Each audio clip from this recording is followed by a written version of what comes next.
Hey lovelies, today I've got something incredible for your sweet tooth. We are making this delicious chocolate swirl banana bread, and it is so good. It's absolutely irresistible. Now this recipe, like all of my recipes, can be found over on healthymealplans.com, our amazing meal planning site that allows you to browse more than 1,000 recipes, drag and drop them into your weekly meal plan, and then automatically generates your grocery list for the week. If you haven't already, I hope you will check it out. Now, without further ado, let's make some banana bread. So the inspiration for today's video are actually these very overripe bananas. Last week, my toddlers loved bananas. This week, not so much. So what I've ended up with are some very ripe bananas, and you know that means it's time for some banana bread. But I really wanted to try this chocolate swirl version, and let me tell you guys, it is so worth the time invested. So our first step here is just going to be mashed bananas. I'm going to be using 3 of these bad boys in my recipe. I'm just gonna get in here with a fork. This is easier with a potato masher, I will just tell you, but I am fairly certain that my potato masher is now a toy in my kids' play kitchen, so fork it is. Things I never thought I'd have to think about until I had kids. All right, mashed bananas, check. Next, I wanna go ahead and mix up my dry ingredients. I have got some all-purpose flour in my bowl, and to that I'm going to add some baking soda and a good sprinkle of salt. I'll get that all whisked up so it's nice and well combined, and then I'll set that aside. The next step is going to be preparing our wet ingredients, and that starts with some butter. So I've got half a cup of butter here at room temperature, and I'm just gonna go ahead and use my hand mixer to beat that all up until it's nice and light and fluffy. Next, it's time to add my sugar to this.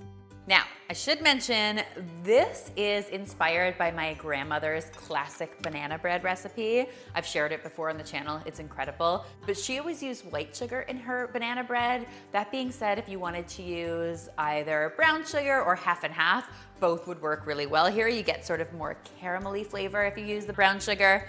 But I like to stay true to my grandmother's roots, so I'm sticking with white sugar in this recipe. I'll go ahead and use my hand mixer to beat my sugar in with my butter, and then I'll add the rest of my wet ingredients. So I've got a cup of milk here, 2 eggs. I've got some vanilla extract, which of course always makes everything more delicious. And finally, my mashed banana.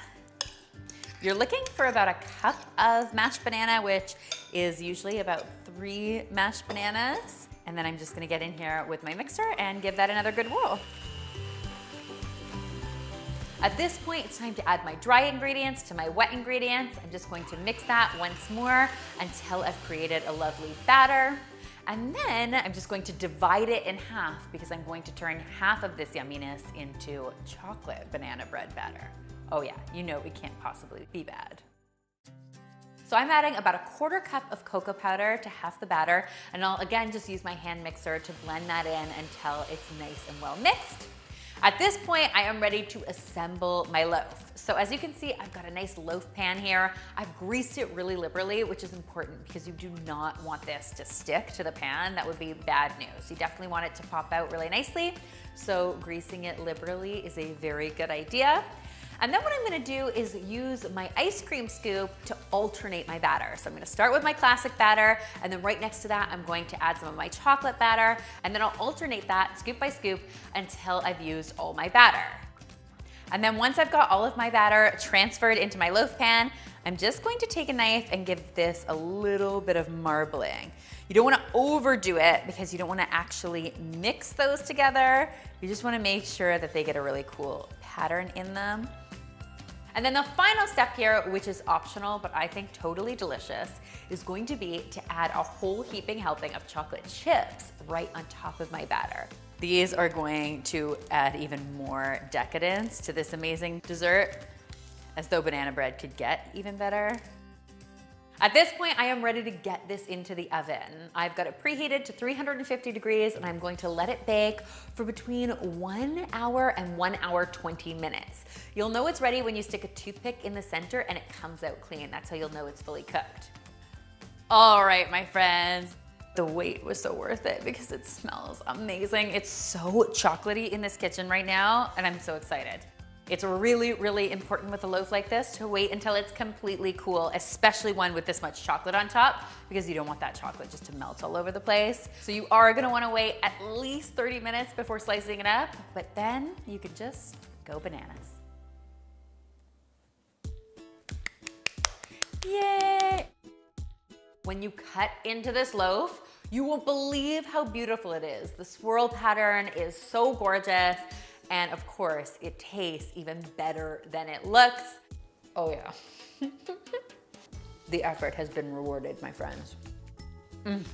It's so good. I hope you guys love this recipe as much as I do and that you will give it a try for yourselves. If you do, be sure to tweet me, Instagram me, or Facebook me a photo, because you know how much I love seeing your kitchen creations. Remember, this recipe, like all of my recipes, is available on healthymealplans.com, our amazing meal planning site that allows you to browse more than 1,000 recipes, drag and drop them into your weekly meal plan, and then automatically generates your grocery list for the week. What could be easier than that? Thank you guys, as always, so much for watching. And finally, if you haven't already, be sure to subscribe because there is lots more deliciousness where this came from.